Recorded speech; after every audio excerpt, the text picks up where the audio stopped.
Hello student, I'm Leelam Chandraka from Department of Zoology।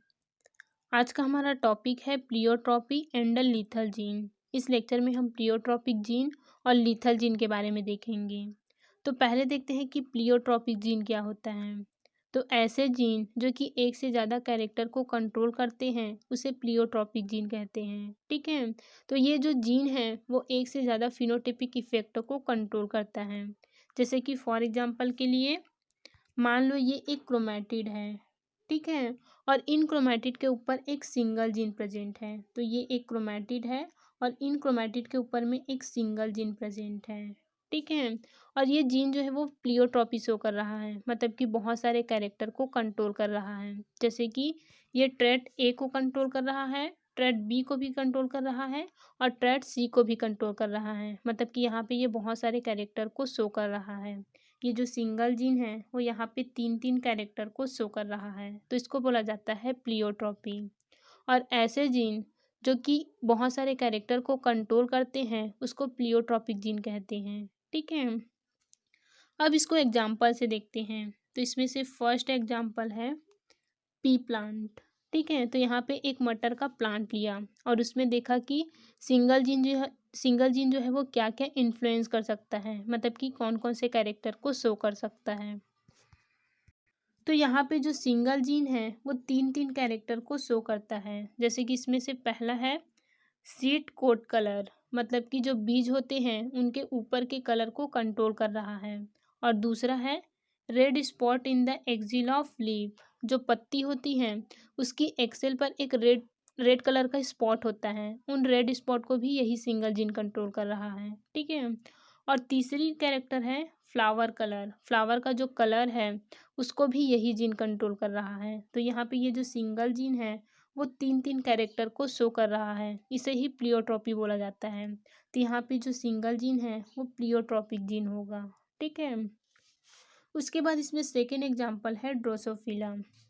तो Drosophila में जो gene है वो विंग साइज को कंट्रोल कर रहा है, मतलब कि विंग का साइज कैसा होगा, जो ड्रोसोफिला है उसमें विंग साइज कैसा होगा, मतलब कि कितना होगा।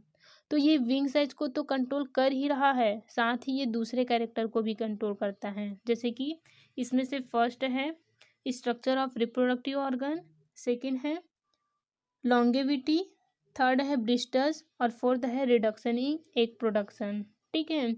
यहाँ पे भी ये एक से ज़्यादा कैरेक्टर को शो कर रहा है, मतलब कि ये जो जीन है वो इनके विंग साइज को तो कंट्रोल कर ही रहा है, साथ ही ये दूसरे कैरेक्टर को भी कंट्रोल कर रहा है, मतलब ये भी प्लियोट्रॉपी शो कर रहा है, ठीक है।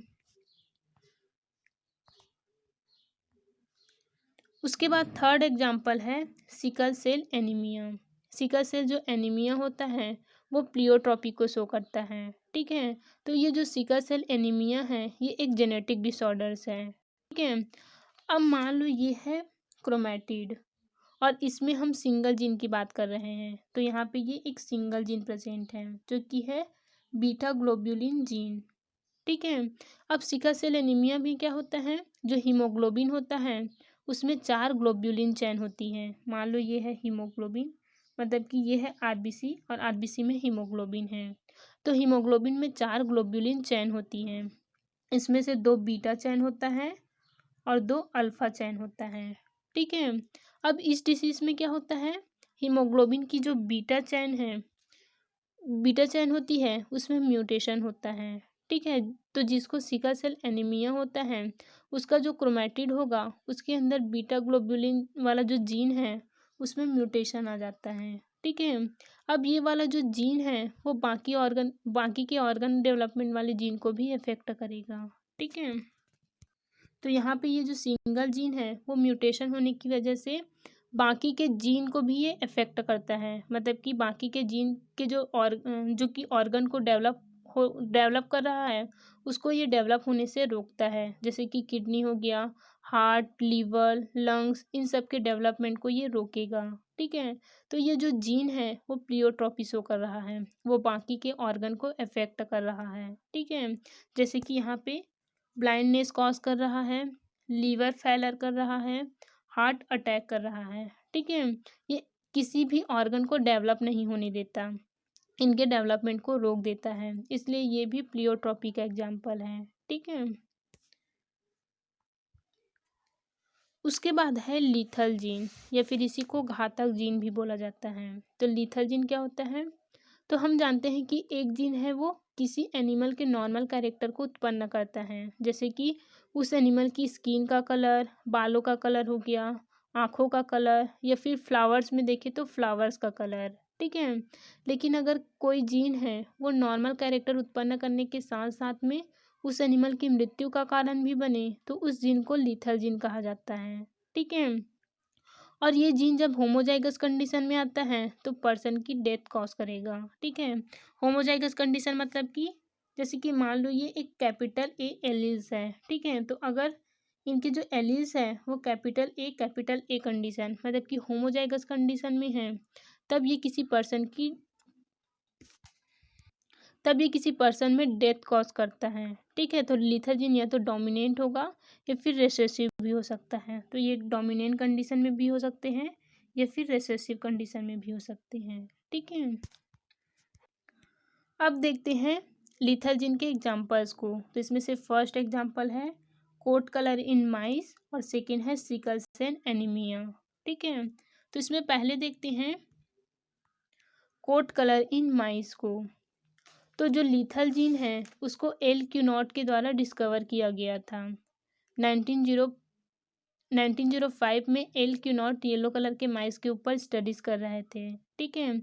अब वो जितने भी स्टडीज़ करते थे हर बार उसको रेशियो 2:1 मिलता था। ठीक है। जबकि रेशियो जो है वो 3:1 मिलना था, जैसे कि मेंडल ने कहा था।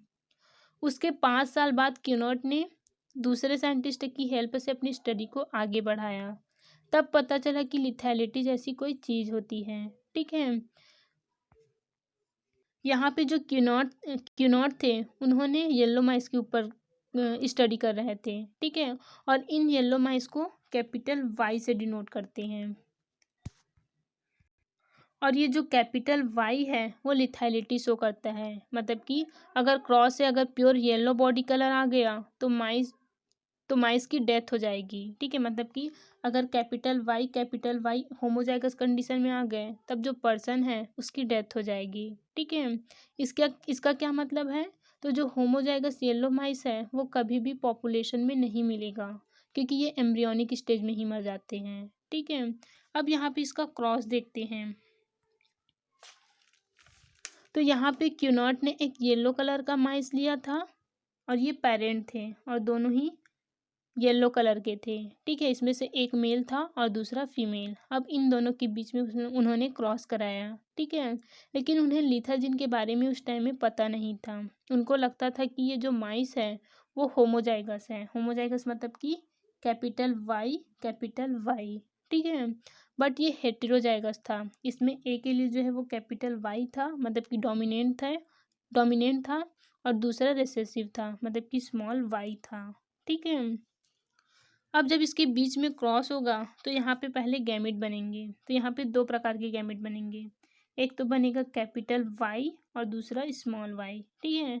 और इसके भी 2 गैमेट बनेंगे, कैपिटल वाई स्मॉल वाई। ठीक है। अब उसने जब F1 जनरेशन में देखा तो उन्हें रेशियो सिर्फ 2:1 मिला। ठीक है। बट रेशियो मिलना था 3:1, 4 प्रकार के ऑफ स्प्रिंग मिलना था। ठीक है। बट रेशियो हर बार उसको 2:1 ही मिल रहा था। फिर बाद में जब डिस्कवरी हुई तो ये पता चला कि ये जो येलो माइस का क्रॉस करा रहे थे वो हेटेरोजाइगस माइस था। ठीक है। उसमें एक डोमिनेंट एलील्स थे और दूसरा रिसेसिव एलील्स। ये जो होमोजाइगस माइस आ रहा है, मतलब कि यहाँ पे कैपिटल आई वाई वाला जो एलील्स आ रहे हैं वो एम्ब्रियोनिक स्टेट में ही मर जाता है। ठीक है। क्योंकि ये लीथल जीन है, इसी वजह से ये कभी पैदा ही नहीं हुआ। तो होमोजाइगस येलो माइस पॉपुलेशन में होगा ही नहीं, क्योंकि ये एम्ब्रियोनिक स्टेज में ही मर जाते हैं। ठीक है। तो ये ये लीथल जीन का कॉन्सेप्ट है। उसके बाद देखते हैं इसके सेकंड एग्जाम्पल को, जो कि है सिकल सेल एनीमिया। ठीक है। तो लिथैलिटी जो है वो ह्यूमन में भी देखने को मिलते हैं। सिकल सेल एनीमिया में जो आरबीसी होता है उसका शेप चेंज हो जाता है। ठीक है। अब इसमें क्या करते हैं, जो सिकल सेल एनीमिया वाले पर्सन है उसके बीच में क्रॉस कराया जाता है। तो यहाँ पे ये मान लो ये पेरेंट है, इसमें से एक है मेल और दूसरा है फीमेल। तो जो मेल है वो सिकल सेल एनीमिया का वाहक है, मतलब कि इसमें एक एलील जो है वो सिकल सेल वाले जीन प्रेजेंट है उसमें, और दूसरे एलील जो है वो नॉर्मल है। ठीक है। और यहाँ पे भी ये भी सिकल सेल एनीमिया के कैरियर हैं, मतलब कि इसमें एक एलील में एस वाला जीन है और दूसरे एलील जो है वो नॉर्मल है। ठीक है। अब जब इसके बीच में क्रॉस होगा तो यहाँ पे दो प्रकार के गैमेट बनेंगे, एक तो बनेगा एस वाला और दूसरा ए वाला। सेम यहाँ पे भी गैमेट बनेंगे। ठीक है। अब जब इसके बीच में क्रॉस होगी तो अगर मान लो एस वाला जो गैमेट है वो फीमेल के एस वाले गैमेट के साथ में फ्यूज हो रहा है, तो यहाँ पे आएगा एस एस। ठीक है, मतलब कि ये सिकल सेल एनीमिया होगा, एनीमिया डिसीज होगा, और इनकी डेथ हो जाती है क्योंकि ये जो एस एस है वो लीथल जीन होते हैं, ये लिथैलिटी शो करते हैं। ठीक है। इसी वजह से जो पर्सन है उसकी डेथ हो जाती है, और बाकी के जो मिलेंगे, बाकी के जो ऑफस्प्रिंग मिलेंगे वो हेटेरोजाइगस कंडीशन में होगा, मतलब कि उसके एक एलील जो है वो सिकल सेल, उसमें एक सिकल सेल्स के जीन होंगे और दूसरा नॉर्मल होगा। ठीक है, मतलब कि ये हेटेरोजाइगस कंडीशन में है। ठीक है। तो ये जो तीन ऑफस्प्रिंग है वो कैरियर होंगे, और जबकि एक जो है वो सिकल सेल डिसीज होगा उसमें। ठीक है, और ये लिथल जीन शो करेगा और इनकी डेथ हो जाएगी। ठीक है।